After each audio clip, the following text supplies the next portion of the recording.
It was a quiet night in a small town.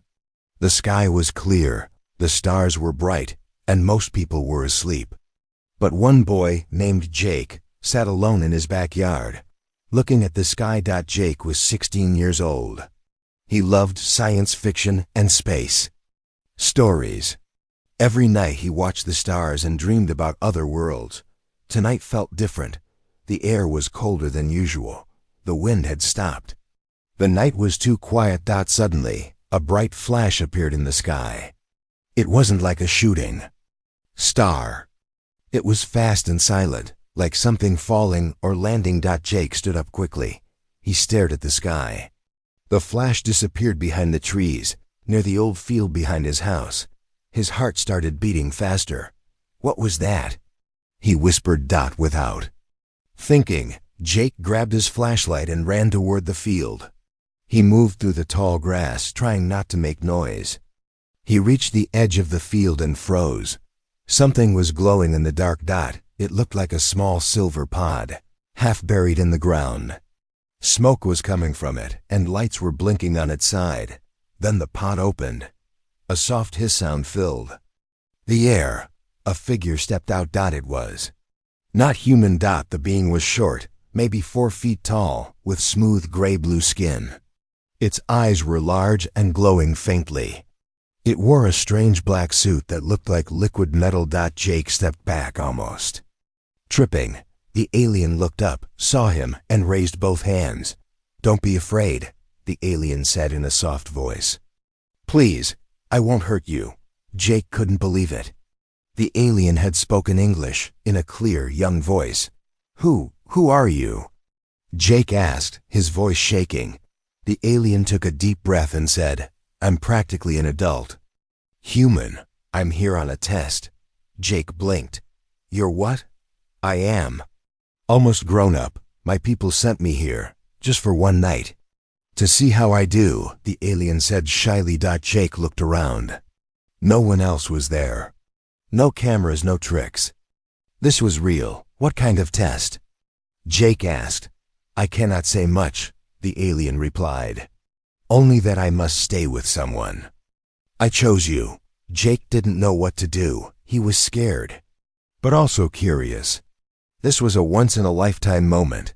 "Okay," Jake said slowly. "You can come with me, but only for tonight." The alien smiled slightly. "Thank you." They walked back to Jake's house through the trees. Jake helped the alien climb in through his bedroom window. Inside, Jake gave the alien a blanket and some water. The alien didn't eat, but he liked the water. They talked for hours in whispers. The alien said his name was something Jake couldn't pronounce. So Jake called him Z. Z said he had trained for this mission his whole life. He had learned Earth languages and culture, but he had never met a real human before.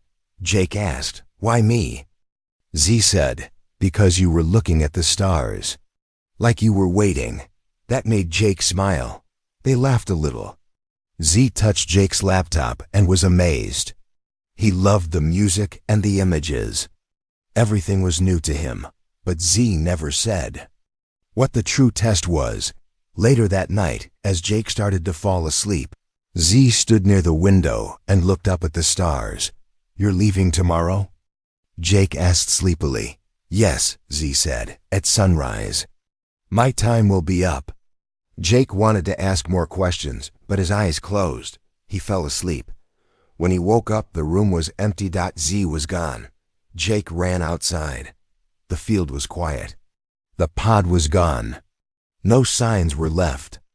Only the grass, still pressed down where the pod had landed. But something small was glowing near Jake's feet. He picked it up. It was a round silver object, smooth and warm. It pulsed with soft light. Jake held it in his hand. He didn't know what it was, but somehow he knew. Z would be back. 3 years passed. The night Z arrived and disappeared had become a memory. But not for Jake. Jake was different now. He still looked at the stars every night, but he was quieter, more serious. Like he was waiting for something to return, and he never told. Anyone. Not his parents, not his friends, because who would believe?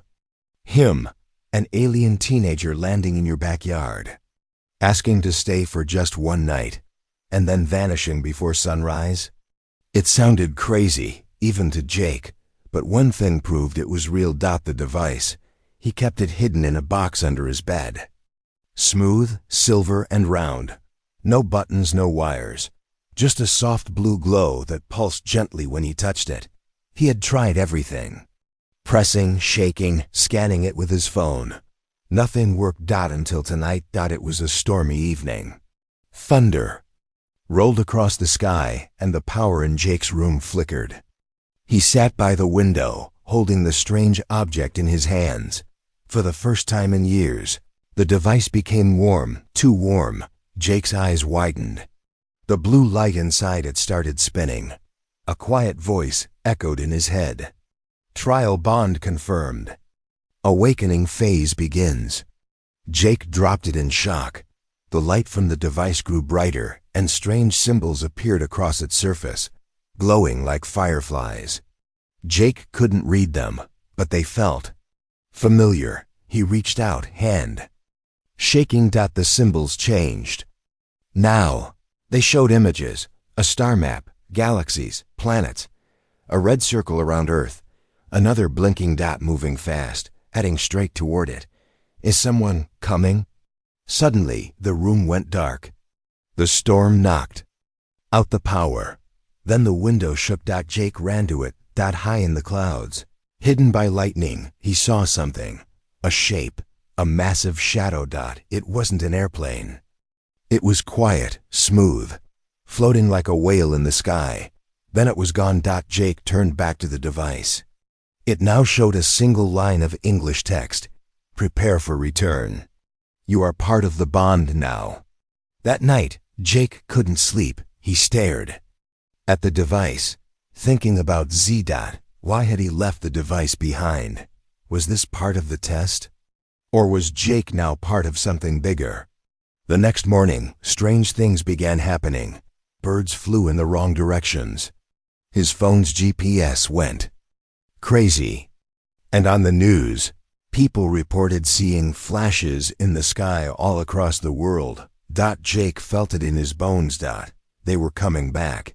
But this time, it wouldn't be one alien in his room. It would be something much bigger. Asterisk. The sky changed before anyone noticed. At first, it was just a hum, low and deep, like the earth was breathing. Then, the clouds split open. Jake stood in the school parking lot, frozen. Above the town, something massive was floating in silence. It didn't look like a plane. It didn't even look real. It looked like a mountain made of metal. The ship was dark gray, smooth and silent, too quiet for something that big. It moved like it was alive, as if it was watching. Cars stopped. People looked up. Some pointed. Some ran. Some recorded videos. Jake didn't move. His backpack slid off his shoulder. His mouth was dry. It's not just Z this time, he whispered. They've all come. The news called it a weather balloon at first. Then a foreign aircraft. Then they stopped guessing altogether. The ship didn't attack. It didn't speak. It just hovered. And then, at exactly 3:33 a.m., everyone's screens turned black. Phones, TVs, even giant billboards. A voice spoke in perfect English, calm and slow. Return the trial bond. You have been chosen. Respond. Jake sat up in bed, sweating. His phone, dead just seconds ago, lit up. Only one word appeared. You. The silver device on his desk started to float. Soft blue lights circled around it like tiny moons. Jake whispered, "Why me?" But deep down he already knew. The next day, men in black suits knocked on his door. No badges, no smiles. They didn't say who they worked for. They only asked one question. Have you made contact? Jake said nothing. Just shook his head. But the device in his pocket started to glow. One of the men noticed. Sir, what's in your jacket? Jake ran. He didn't know where he was going. He just knew he had to move. The town was under lockdown. Now roads were blocked, drones buzzed overhead. Everyone was being watched. And that's when the message came again. Not from Earth. From the ship. This time. The words appeared in the sky, glowing letters that faded slowly like smoke. Trial bond confirmed. Arrival begins. The ship started to descend. Lights opened underneath it, like giant eyes. Jake's device lit up again, brighter than ever. Then, a beam of soft white light came down from the ship. It landed directly in front of him. He didn't run. He stepped into it and vanished. He opened his eyes. Inside, something impossible. A room with no walls, yet somehow enclosed. Stars floated around him like dust. Time felt slower. Sounds were like whispers in a dream. And then he saw him. Z. But he was different. Now taller, stronger. His eyes glowed brighter. His voice was calm, deeper. "You grew up," Jake said, almost laughing. Z smiled gently. "So did you." Jake felt 1,000 questions rush to his tongue. But before he could speak, Z said, "You passed the trial, human." But that was only the beginning. Now, the real test begins. Jake stood on a floating platform made of light. Below him, stars. Above him, a sky that shifted colors with every breath. And in front of him, Z, now taller, confident, dressed in glowing armor that pulsed like a living star. But his eyes, they were still the same. Kind, curious, heavy with unspoken truths. Jake took a shaky breath. "This isn't just about you and me anymore, is it?" Z didn't answer right away. He placed his hand on a crystal panel. The room around them changed. Walls appeared, holograms. They showed memories. Jake saw himself as a kid, giving Z water, hiding him, talking all night about space and trust and hope. Then the holograms changed. Now they showed council chambers, filled with tall, strange beings, watching the recordings of that night. They had been watching everything. "You were the test," Z said softly. "Not me." Jake stared in shock. "What?" Z stepped closer. "You weren't helping me with my trial. I was helping them test you." Z explained everything. In his world, young aliens like him take part in a sacred tradition, the trial of trust. They are sent to a planet. They must find a stranger. They must ask for help. Without force, without lies. If the stranger helps them freely, they pass. But it is not the alien who is judged. It is the stranger. The human. Jake had passed because he listened, because he cared, because he didn't call the police or run away. But the test didn't end when Z left. It had just begun. "You bonded with me," Z said. "Not with blood, not with mind, but with choice, with heart." Jake looked down at the device in his hand, still glowing softly. "This is the bond?" Z nodded. "The trial bond. It linked us. It marked you. My people saw your actions, and they chose you. Chose me. For what?" Z looked away.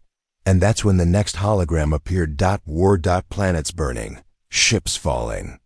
Screams. Across the stars. A dark, cold enemy, not machines. Not aliens, but something worse. "They are coming," Z whispered.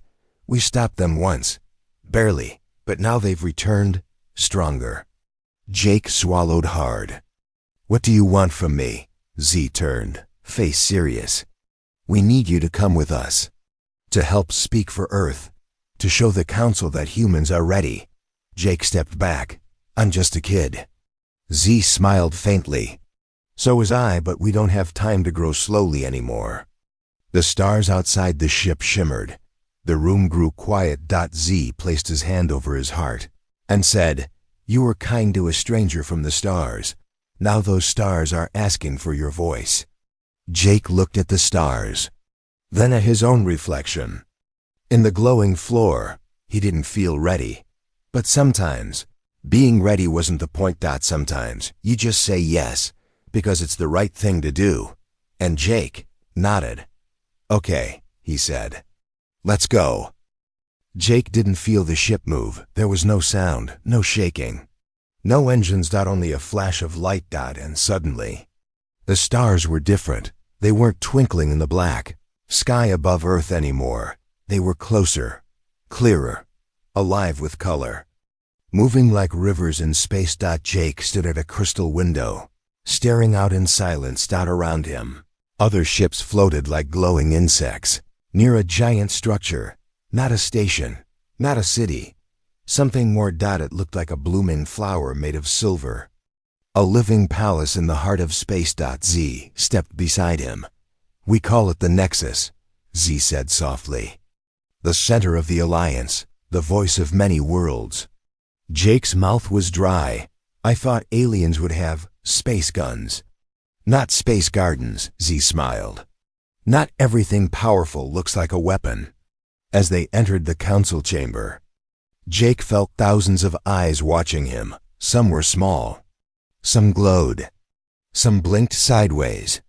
Some didn't look like eyes at all. There were creatures of every kind, tall, winged, furred, floating, flickering, and all of them were staring at him. The human. A voice echoed through the chamber, deep, slow, and strangely beautiful. Let the trial bonded speak. Jake's legs felt weak. His heart pounded in his ears. He looked at Z. Z only nodded. You don't have to be perfect, Z whispered. Just be honest. Jake stepped forward. He looked up at the council, beings far older, wiser, and stronger than he could ever be. And then he said, I didn't know I was part of a test. I just saw someone who needed help, and I helped. The chamber was silent. Then, one alien chuckled. Another nodded slowly. A few turned away in doubt, but one, a tall shadowed figure with glowing red eyes, leaned forward. Kindness is weak, it hissed. This human is soft. He will betray us. Others began to murmur. Jake's fists tightened. I'm not weak, he said, louder now. I care. That's different. I helped someone I didn't understand. Isn't that what this galaxy needs right now? Z stood beside him. We don't need more warriors, Z added. We need those who build bridges before we burn them. After the hearing, Jake walked through the Nexus with Z. The halls were filled with stars on the ceiling and light underfoot. Alien children laughed in the distance. Scientists floated past with glowing scrolls. Art from 100 worlds danced. On the walls. Z pointed to a silver pool in the floor. Touch it, he said. Jake knelt and pressed his hand into the liquid. Images rushed through his mind. Peaceful planets. Open hands, then images of war, destruction. A shadow growing across galaxies. Z looked serious again. Not all in the council trust Earth, he said. Some believe humans are dangerous. Unstable. Too new. Jake looked up. So I'm here to prove them wrong? Z nodded. But also. He paused, voice dropping. There's a traitor among the council. Someone working with the enemy, trying to break the alliance from within. Jake's heart sank. Wait, like a spy? Z didn't answer. He simply handed Jake the trial bond device, now glowing red, and said, The next test is survival. Asterisk, the Nexus was quiet at night. Too quiet. Even the stars outside the windows seemed to hold their breath.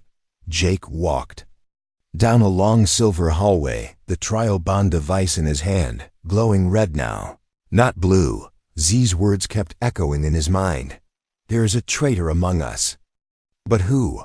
Every alien he passed looked calm, friendly. Some nodded, some smiled. But now, Jake looked closer. Some eyes watched a little too long. Some smiles felt too tight. He was no longer just a guest here. He was a target. In the council archives. Jake met Z again. They spoke in whispers. There's something you should know, Z said, pulling up a hidden file on a glowing tablet. A hologram appeared. Jake's heart stopped. It was a human. An adult, in a black uniform. No name, just a code. Operator 9. This man made contact with alien forces 20 years ago, Z said. Secretly, illegally. Before Earth was ever invited into the Alliance. Jake stepped closer. He's from Earth? Why didn't I learn this in school? Because your government's buried it, Z replied. They feared panic, but he's still alive, still out there. And now, someone in the council is helping him from the inside. Jake stared at the image. Something about the man's eyes felt familiar that night. Alarms rang across the Nexus. Lights turned red. Council ship had been attacked near a mining colony. Jake ran to the bridge with Z. The security feed showed something terrifying. An Alliance ship exploding from the inside. Sabotage. And then, in the flames, a symbol appeared, burned into the hull. Jake's breath caught in his throat. It was a human letter. The letter H. Back in Z's chambers. Jake paced. This doesn't make sense. Why would a human betray the galaxy? What do they want? Z looked down. Control. Fear. Maybe revenge. Some humans still think they should conquer, not cooperate. Jake clenched his jaw. Then they're not like me, Z nodded. That's why you're here. Suddenly, the trial bond device buzzed. In Jake's hand. It flashed a single word. He's close. Jake looked at Z. Z's face turned pale. The traitor is on this station. Security was already one step behind. By the time Jake and Z reached the comms tower, the door was cut open with plasma. Inside, a tall figure stood, robed in black, face hidden. Jake stepped forward, heart pounding. Who are you? The figure turned slowly, pulled back the hood. And for the first time in the galaxy's history, Jake came face to face with Operator 9, a human, still alive, still dangerous. And he smiled. You gave them hope, boy, he said. Now I'll take it from them. The stars were on fire. Outside the Nexus, warships lit the sky with blue and red beams, colliding like thunder. Some burned. Some vanished. The peace of the galaxy was ending, and a human was behind it. But so was the hope. And he was still just a teenager. Jake stood at the center of the council's command chamber, surrounded by chaos. Screens showed battles, sirens screamed. Some members had fled, some stayed to fight. Some didn't know what to believe. In the middle of it all, Jake stood tall, holding the trial bond, glowing brighter than ever. Z's voice crackled through the speaker. Operator 9 has taken control of the orbital cannon. If he fires, the Nexus falls. We have minutes, Jake, maybe less. Jake didn't run. He didn't freeze. He did what he had learned from the first night. Z appeared in his backyard.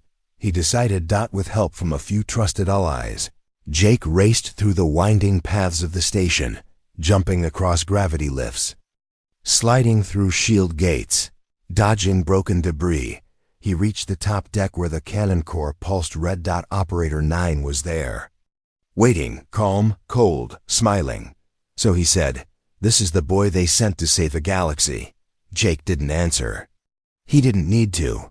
The trial bond in his hand glowed gold now, not red, not blue, a new color, one never seen before. Color of choice. Jake stepped forward one final time. "I'm not a soldier," he said. "I'm not a genius. I'm not trained. I didn't ask for this. But I showed kindness when no one was watching. I stood beside someone different. And now I'm standing for everyone, human or not, who wants something better than fear." Operator 9 raised his hand to fire, but the cannon flickered. Then shut down. Z had cut the power from his end. In the silence that followed, Jake looked the enemy in the eye and said, "You're not the future. You're just the echo of a broken past." Operator 9 lunged, but this time, the council guards tackled him. He was taken. Not with war, but with truth. Later, in the Grand Hall, Jake stood again before the council. This time, they didn't watch him like a stranger. They stood with him. Z stepped forward, placed his hand on Jake's shoulder. and said proudly, "He is no longer the trial bonded.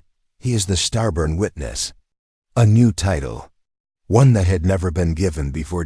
Jake looked around at the sea of alien faces. Different bodies. Different minds. Different worlds. But one thing in common. They had chosen peace because one human boy had chosen kindness. Earth received a message. Weeks later, one of your own has spoken for your kind, not with weapons, but with worth. Earth was invited to the Galactic Alliance not because of power, but because of Jake. Years later, a boy in another backyard looked up at the stars and asked his mother, "Do you think aliens are real?" And she smiled because the world already knew the answer, and far above, on a distant ship of light, Jake stood beside Z, now a leader, a friend, a legend. And Jake whispered the words that started everything. "I'm practically an adult, you know." Z smiled and replied, "You changed the stars, Jake. That's more than adult.